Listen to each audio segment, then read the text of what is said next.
Let's go to Duke basketball. What is the solution for Duke basketball? Yes, they got to win 78-57 just a couple days ago against a Cal team that they're very much were better than. Talent gap pretty significant. Duke really the only thing they had to do was show up and you win by 20 plus. Cooper Flagg is 27 points, but that doesn't mean it was a complete performance, especially when you're coming off a loss against Clemson over the weekend. How do you, John Shires, the head coach, find the solution? What is the solution for your team? It's hard to quantify it fully for a team that is so dominant and outclasses their opponent, but there are different things that you can do that you can emphasize, including being able to accomplish a lot of things defensively like they did in their game against Cal the other day, but also still having room to improve and to grow. Yeah, I thought so, and I also thought they missed some shots, and we let them in our paint too easy. We fouled jump shooters 3 times. The offensive rebounding, they're really good, and we did a good job. After the initial, I thought we gave up some offensive rebounds initially, but for the most part, in the second half, I thought we covered that up and did a better job.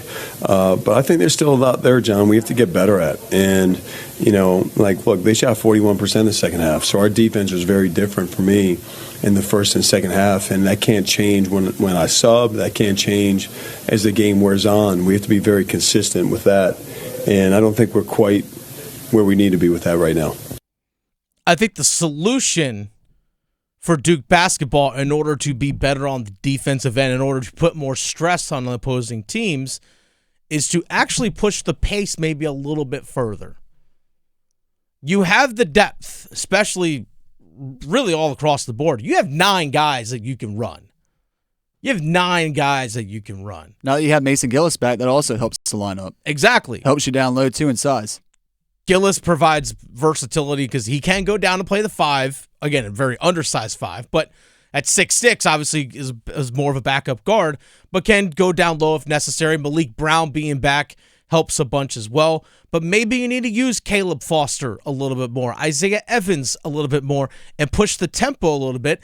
And then that actually will allow those guys to be more involved in the game and actually maybe even allow Cooper Flagg to rest a couple more minutes over the course of the game. I think if they push the tempo a little bit further over the course of games and really extend out, it's going to wear other teams down because other teams do not have the depth and the talent that Duke does. I mean, it's very rare few that are out there. I mean, like Alabama and Auburn, a couple teams out there can match with them. Kansas, again, these are teams that we saw play Duke earlier on this season, but it's few and far between. And the likelihood of seeing those teams in the NCAA tournament, you might face 2 of those, maybe. But I think possibly as a way to handle and combat a team like Stanford that uses a 7'1", 7'2" guy, Max Reno, who is not afraid to step outside and shoot, by the way. If you extend and press against teams a little bit further, I think it's only going to fluster those teams and it's going to take them out of their half-court offense and the rhythm that they want to play with. I think that's what is going to allow them, again, to slow other teams down. If you want to put teams in a position where they can't get settled in the half-court, make things uncomfortable for them. 3/4 court press, make them have to really work to get the ball even across the midline. So by the time they maybe actually get out of the pressure and they're actually set up to able to run their offense, there's 15 on the clock as opposed to 21. And they're gassed. And they're gassed. They have to run up against your defense the entire length of the court. Exactly. You wear them out in that sense. You wear them out both physically and mentally. It's just exhausting enough just to figure out how to get away from the pressure. And by the time they do, they can't catch their breath, which will deter teams from getting paint touches, which is going to force other teams to settle for outside jump shots, not clean looks, as opposed to paint touches, drawing the defense, and then working the ball around as the defense is trying to rotate off from the weak side. That's probably the solution for Duke. You have the depth of guards, especially when you have Caleb Foster, who was a starter for you all last season until he got hurt. He was a starter for you at the beginning of this season. You have a lot of guys that can handle the ball. And if you do push the pace a little bit more, then guess what? You don't have to put the ball in Cooper Flagg's hands at such a high percentage. We talked yesterday about Cooper Flagg. His usage rate is about 31% or just over 31%. Next highest on their team is Con Knipple at 21%. So the solution for me, if it comes to Duke in that situation, is press and really put the pressure on them defensively. Because, again, it is going to cause teams to wear down, especially late in games. They're not going to get the paint touches. They're not going to be able to get the ball movement, and they're going to be settling for a lot of jump shots, as opposed to getting inside and them moving the ball around for their open looks. Almost like a boxing match. Yeah. Like little just short jabs here and there, and then eventually you can deliver the knockout blow.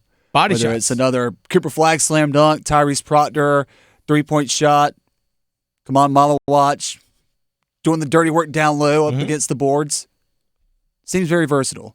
It's way you got. I think that's something that they can do. Again, they have 9 guys that they can run. Obviously, we know they're with Sion James and Tyrese Proctor experience in the backcourt. You throw in obviously Knipple and Flagg and Malawash, the 3 young freshmen.